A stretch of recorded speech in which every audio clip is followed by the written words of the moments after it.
All right. Good morning. My area of expertise is actually modern and medieval Jewish thought, so definitely not Josephus. It's a pleasure to be here this morning to begin our collective thinking about the enigmatic figure of Salome. I would like to begin by thanking Holman, the chair of the Department of Religion and Classics, my boss, for asking me to contribute, again, hence my performance, for asking me to contribute this little workshop, one that certainly promises to show the exciting potential for cross-pollination between the humanistic study of religion, in addition to other disciplines, and the fine arts.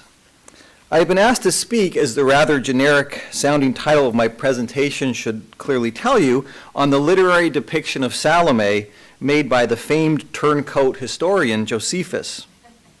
And I'll explain more about that in just a little bit. Whose name Josephus is definitely Latinized. Josephus is the first to give Salome a name. And in giving her a name, he necessarily brings her to life by connecting her to some of the various events that occur offstage in the biblical narrative. In giving her a name, I wish to argue, he is the very first to engage in the art of Salome's depiction, the first in a long line of male artists who have sought to capture and harness the seductive allure of not just Salome, but of female beauty more generally. Yet, and this is a crucial yet, Josephus's Salome is not the Salome we have come to understand. Ever since her dramatic entree into the annals of Western literature in the New Testament, the still as of yet unnamed Salome has loomed largely in the collective imagination of the West, the subject of numerous depictions in literary arts and other media. She has attracted, as we will hear throughout the day, the likes of Titian, Caravaggio, Gustave Flaubert, Oscar Wilde, and of course Richard Strauss, to name some of the most famous artists associated with her representation or even re-representation. Imagined as equal part seductress, femme fatale, abused child, and erotic dancer, her suggestive movements of her performance of sexual innuendo, I think I said that right the first time, draws men in and makes them give her what she wants, regardless of consequence. However, like any figure from antiquity, Moses, King David, Jesus, it is difficult to separate fact from fiction. It is we who project onto them our own fascinations and our own desires. It is we who make Salome dance what we have subsequently called an erotically charged dance of the seven veils. It is we who, in giving her a name, have paradoxically stripped her of her individuality. Salome now becomes the great female seductress whose dance led to the murder of John the Baptist. The later iteration of Elijah, according to subsequent Christian hagiographers, the baptizer of Jesus, and the self-styled harbinger of the Messianic era. She simultaneously enthralls and repels us. But is it the Salome of the New Testament that we are interested in? Or, without wanting to come out as a closeted Jungian, something much deeper and more primal? Who then was Salome? Both the 6th book of Mark and the 14th book of Matthew in the New Testament give her a face, but not a name. I shall mention the story briefly, as I'm certain that my other colleagues here today will go into considerably greater detail on many of the biblical and other specifics. According to Mark's gospel, her mother, Herodias, bore a grudge against John the Baptist for stating that Herod's marriage to her was incestuous according to Jewish law, since she had previously been married to his brother. And according to Jewish law, you can marry your brother if the one brother dies, then you're supposed to marry you can marry another brother. But she left the one brother for the other brother, so it wasn't so that was the violation. Mark tells us that she encouraged her daughter to demand that the critic of this union, to wit, John the Baptist, be executed. Let me quote from the requisite passage in Mark. Herod, on his birthday, made a supper to his lords, high captains, and chief estates of Galilee. And when the daughter of the said Herodias came in and danced and pleased Herod and those that sat with him, the king said unto the damsel, Ask of me whatsoever thou wilt, and I will give it thee. And she went forth and said unto her mother, What shall I ask for? And she said, The head of John the Baptist. And she came in straightway with haste unto the king, and asked, saying, I will that thou give me now the head of John the Baptist on a platter. And the king was exceedingly sorry. Yet for his oath's sake, and for their sakes which sat with him, he could not reject her. And immediately the king sent an executioner, and commanded his head to be brought. And he went and beheaded him in the prison, and brought his head on a platter, and gave it to the damsel, and the damsel gave it to her mother. And when his disciples heard of it, they came and took up his corpse and laid it in a tomb. Now, it's certainly a politically motivated passage. Indeed, the likelihood of a member of the royal court engaging in a purported erotic dance in front of the king's friends is in both our age, and I'm assuming in that age, highly unlikely. Some scholars, most notably Amy Jo? Yeah, that's right. I have Jill, but then as soon as I said it, it didn't sound right. Some scholars, most notably Amy Jo Levine, argue that the Gospels use this story to show what they consider to be the corruption and moral decay of the Herodian court. Regardless, as is typical of the biblical narrative, it supplies more questions than answers. Who was the girl that later tradition, beginning with Josephus, will call Salome? What was the age of this young lass? Was she beautiful? What kind of dance was it? There is little or no indication that it was a dance full of sexual overtones or even undertones. Although Salome would go on to become the symbol of dangerous female seductiveness, we see little of it on display here. Was John the Baptist murdered on account of the erotic dance of a young woman? Was the sexual transgression of Herodias and Herod that John the Baptist seems to have been so critical of, on account of its violation of halakha, mirrored in his own criminal murder that also derives from sexual desire? Questions abound. It is certainly unclear, and it is certainly difficult to read this story in ways that do not import our later constructions. The second iteration of the story comes by way of the Gospel of Matthew, which seems to corroborate the other account, albeit with a little more detail. Again, let me quote the requisite verses. But on Herod's birthday, the daughter of Herodias danced before them and pleased Herod, whereupon he promised with an oath to give her whatsoever she would ask of him. But she, being instructed before by her mother, said, Give me here in the dish the head of John the Baptist. And the king was struck sad. Yet because of his oath, and for them that sat with him at the table, he commanded it to be given, and he sent and beheaded John in prison.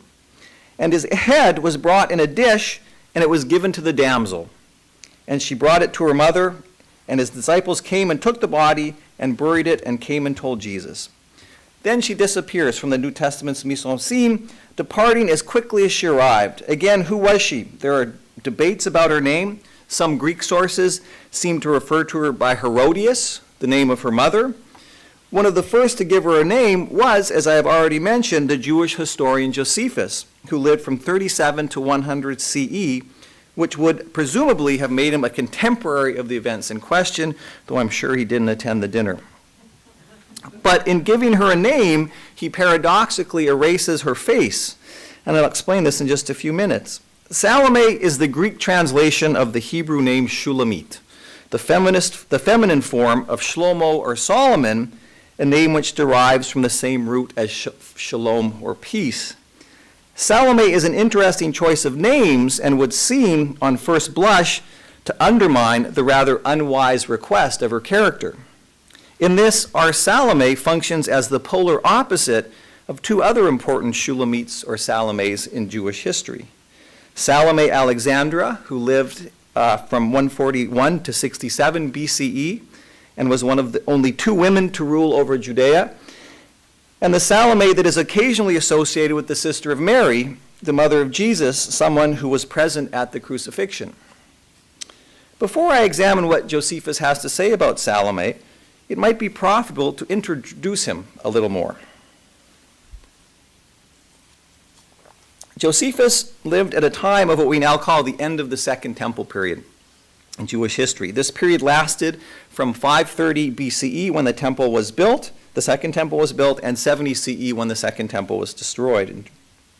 It was a tumultuous period, to be sure, one in which the Israelites no longer existed in the proverbial backwaters, but now became caught in the imperial struggles of larger empires, such as Greece and Rome. There was not just the threat of being annexed, but perhaps more importantly, the cultural and religious threat of encountering other cultural groups and their religious traditions. The growing influence of Hellenism, which included forms of Greek culture, such as the gymnasium, and Greek notions of aesthetics, such as the uncircumcised male phallus, forms of religion, the so-called Greek pantheon of the gods, created havoc in the region and culminated in the Maccabean revolt of 167 BCE, symbolized by the miracle of Hanukkah. While things calmed down for a while, the Maccabees quickly became the Hellenistic despots that they initially rebelled against, and genuine civil war erupted. This gave way to the Roman occupation of the region, which began with Pompey and his sack of Jerusalem in 63 BCE. Judea now became little more than a Roman province, which meant that the Romans needed a titular head there, so the Roman Senate appointed Herod the Great as the king of the Jews. The time of Herod was a time of temporary florescence, and perhaps because his own legitimacy was called into question, he decided to go on a massive building program. This included building Caesarea. That's how you pronounce it in English? I want to say Caesarea to the north of modern-day Tel Aviv, Masada to the southeast of Jerusalem, and various additions to the temple. When Herod died in 4 BCE, just after the birth of Jesus, his kingdom was split into 4, with each one of his sons receiving a quarter. This is known as the Tetrarchy. Many of these sons were also called Herod, so the picture becomes sometimes rather confusing. At least 2 of these sons were called Herod, and Herodias, the mother of Salome, married them both, but not at the same time. She had Salome with one before leaving that Herod and marrying the brother. So interestingly, the female seductress, at least on Josephus' narration, appears not to be the daughter Salome, but the mother Herodias. And perhaps this is why in some traditions Salome is also called Herodias. Against this larger background, Titus Flavius Josephus, born as Yosef ben Mattatyahu, was born into a Pharisaic family in Jerusalem sometime around 37 CE. He initially fought against the Romans during the First Roman-Jewish War. Under siege by them, he and his comrades decided that they would commit collective suicide instead of surrender. Josephus suggested the method. They would draw lots and kill each other one by one, counting to every third person. The sole survivor of the process, luckily for him, was Josephus. For mathematicians in the crowd, this method became a mathematical problem known as the Josephus problem. At any rate, he survived and told the Roman general Vespasian what he wanted to hear, namely that there were ancient Jewish prophecies that foretold that he would become emperor. So Vespasian decided to keep Josephus around as his interpreter. When Vespasian became emperor in 69, he granted Josephus his freedom, whereupon Josephus took the emperor's family name of Flavius. So Titus Flavius Josephus now became a Roman citizen and spent the rest of his life writing Jewish history for a Roman audience. One author has gone so far as to call Josephus the quote-unquote Jewish Benedict Arnold. Another historian, Mary Smallwood, writes of Josephus, I'm going to quote, that he was conceited, not only about his own learning, but also about the opinions held of him as commander both by the Galileans and by the Romans. He was guilty of shocking duplicity, and he later turned his captivity to his own advantage and benefited for the rest of his days from the change of side, end of quote. From him, our Jewish Benedict Arnold then, we read about the destruction of Jerusalem, the siege of Masada, and of course, Salome. In his Antiquities of the Jews, which consists of an account of the history of the Jewish people, written for Josephus' non-Jewish reading audience, we first encounter Salome.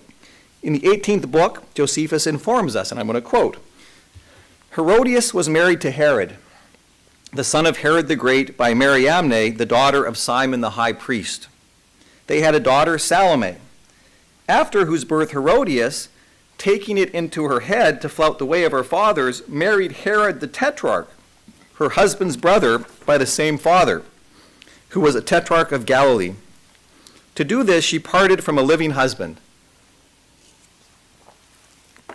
Once again, I note perhaps that the real seductress in this count is not Salome, but her mother. She leaves one living brother to marry another one in a way that, as we have seen, violates the legality of the Jewish matrimonial law. But note what Josephus does not say. Nowhere does he mention that Salome was responsible, either directly or indirectly, for the murder of John the Baptist. Josephus gives us the name Salome, but in so doing removes her from the narrative that the Gospels give us. Indeed, Josephus lays the blame of John's death squarely at the feet of Herod, writing, and I quote, "For Herod had killed this good man who had commanded the Jews to exercise virtue, righteousness towards one another, and piety towards God." On Josephus's reading, Herod feared the influence that John had over the masses, and that this and this might enable John to raise a rebellion. So what do we learn from all this? The real Salome, whomever she was, whatever she looked like, howsoever she may have danced, are lost to us. The Christian Bible gives her a nameless role of seduction, presumably. The persona of the power of female seduction, at least as vectored by later tradition. Josephus, in naming her, seems to normalize her. In his story, she leads a long life. She goes on to become the mother of 2 boys. But she remains cloaked in mystery, as perhaps she must, the plaything of male artists, including Josephus, in which she reveals herself by removing what, once again, only later became the 7 veils. Thank you.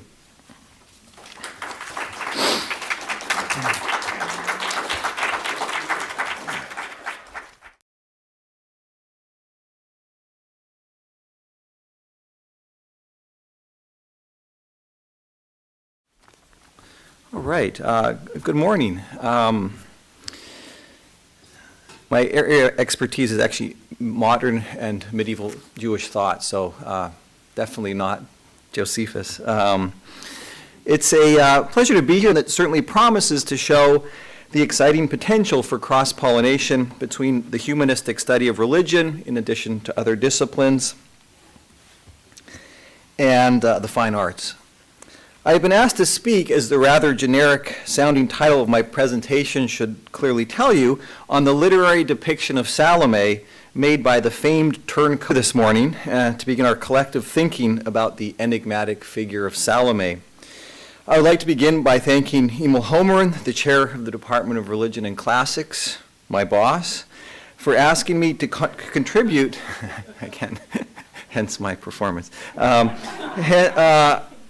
for asking me to contribute this little workshop once that occur offstage in the biblical narrative. In giving her a name, I wish to argue, he is the very first to engage in the art of Salome's depiction, the first in a long line of male artists who have sought to capture and harness the seductive allure of not just Salome, but of female beauty more generally. Yet, and this is a crucial yet, historian Josephus, and I'll explain more about that in just a little bit, whose name Josephus is definitely Latinized. Josephus is the first to give Salome a name, and in giving her a name, he necessarily brings her to life by connecting her to some of the various events